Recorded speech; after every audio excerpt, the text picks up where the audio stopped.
A year after a gunman opened fire in an Aurora theater, hundreds come here today honoring those victims, leaving a rose to remember the lives lost. Firefighters are on scene of a house fire that broke out this morning. Aurora's PIO tells us that ammunition could be a possible cause in feeding this fire. No matter where you are, with the Nextdoor app, you can stay in touch with your neighbors at a moment's notice. You're watching CBS 4 News in high definition. We begin tonight with a developing story out of Aurora.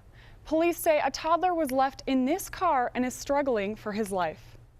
I'm Meg Dudenhofer, and you're watching CBS 4 News.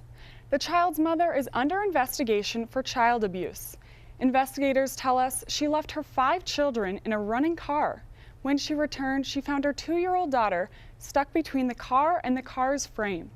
CBS 4's Stan Bush tells us how the child is doing and what police say about the incident. Aurora police responded to this emergency room around 6:45 last night. They were inspecting this red Lincoln Navigator. Police are not saying exactly how a toddler got her head stuck in the window. The child is on life support, and police are still determining what charges this mother will face. The Denver District Attorney is charging a woman with child abuse. Danielle Hernandez-Woodall is accused of not properly restraining 2 children in a car. One of the children got out of their seatbelt and fell from the moving vehicle. Chris, you need a halter for that mule? Neighbors show their acts of kindness as they lend a helping hand. Thanks, you guys. Keep in touch. Chris Decker and friends are driving through Albert, picking up horses left behind. Some people don't have access to their trucks and trailers, so they opt to just turn them out on the road. And when you're coming along with a truck and a trailer and you got some room, you're best to try to throw them in and get them out of here. Penrose Equestrian Center could only house a few dozen horses. Anyone else still needing help with their horses should take them to the Albert County Fairgrounds.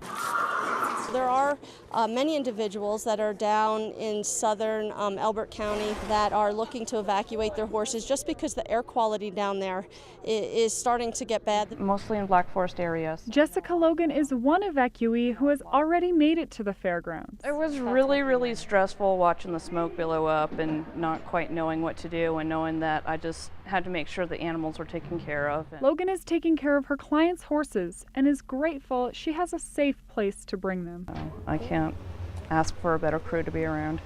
This crew includes Albert County Police and volunteers who are gearing up to house additional horses and livestock. Right now we are under capacity, and we are scaling up to be able to handle as many large animals that might be coming this way. As the Black Forest fire continues to blaze, as many as 200 large animals could end up at the fairgrounds. In Colorado Springs, Meg Dudenhofer, CBS 4 News. It is on this farm that Marcia and Ken Westenhofer harvest locally grown produce and fish. The 5,000 square foot greenhouse produces over 4,000 heads of lettuce each month from start to finish in this assembly line process. Through their aquaponics system, raising fish and produce work collectively together in producing nutrient-rich products that contain no pesticides. And all of this happens naturally in nature. It's nothing that we've added to the water in order to create that nitrification. Matthew explains the benefits of aquaponically grown plants having 25 to 30% more vitamins because of their nitrogen-rich water, and tells us his perspective on GMOs. I have seen benefits in it that it could feed communities that were, say, in rural areas or very poor, but at the same time, we're seeing it in our day-to-day food source. We've got children at 6 years old with peanut allergies and soy allergies, and none of that ever existed when I was in school. So what are they teaching students about GMOs? We spoke to Professor Byrne, who teaches plant breeding and genetics, to hear what students at CSU are learning. So I tell the students there's this big gray area in between, and that's where they should be focusing their attention, to try to understand how can we use the technology to reap the benefits while avoiding most of the risks. According to Burns, many people have a misconception that GMOs are found in almost everything we eat, but tells us of a series of fact sheets he and his colleagues are working on to educate consumers. I think people can make reasonable decisions about a technology like this once they have good information and an understanding. But in the absence of that understanding, they tend to be overly swayed by emotions. As for now, the Weston Hafers are choosing not to use GMOs to give the consumer local and fresh products. Reporting in Fort Collins, Meg Dudenhafer, CTV News. 3, 2, 1, go! Many runners spend hundreds of dollars on running gear, but not these runners. These folks ditch their running gear for sweaters in Horsetooth's annual Sweaty Sweater Run. Devin Cordava takes running beyond the 5K. I do the mud obstacle races as well. Tough Mudder, the Mud Brigade, and the Warrior Dash.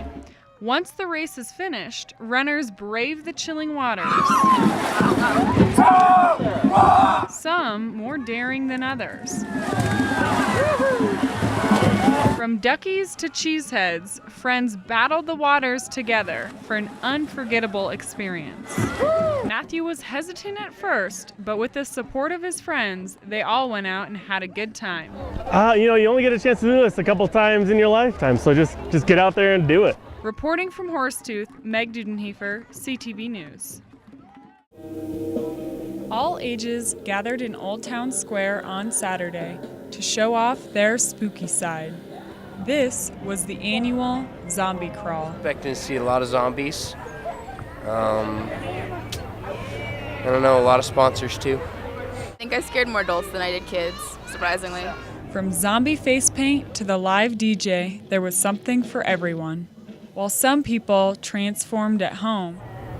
Probably 30 minutes. It really wasn't that long, but just having fun with it. Others let the skilled makeup artists take a stab at it. Even before the sunset, some of the scarier creatures roamed the square. There was this guy who chases at people, and it was a zombie. It's really scary. And then he also growled at me while I was walking, and that just kind of scared me. Even kids got into character, bringing to life their most creative zombie spirits. From Old Town Square, this is Meg Dudenhafer reporting for CTV. Boulder police are still searching for a missing 19-year-old. Aaron Huss is mentally impaired and functions at the level of a 7-year-old child. The teen was last seen in the 1500 block of Yarmouth Street getting into a red pickup truck. Police do not believe any crime occurred and says she has disappeared in the past. A homeowner in Boulder Heights had an unexpected visitor. This bear has come into the home the past 2 nights looking for food. Authorities trapped the bear, but he escaped overnight. They're coming back with a second trap in hopes of catching him again. Bears are feeling welcomed all over the state. CBS 4's Suzanne McCarroll shows us one bear that wandered right in. At this bar on the main street in Estes Park, there's a bear welcoming customers to the bar. Apparently one black bear took the message literally. The black bear started his evening dumpster diving. I guess nothing seemed The owner says he will be closing the doors at dusk to help alleviate the problem. Coming up, find out what William and Kate decided to name the newest heir to the royal throne. Runners have a new way to get a leg up on the competition. Next on Colorado's News Channel, find out about the newest exercise technology. And every parent worries about their teen drivers. Now, Ford has a new way you can keep a closer eye on your kids. We'll show you after the break.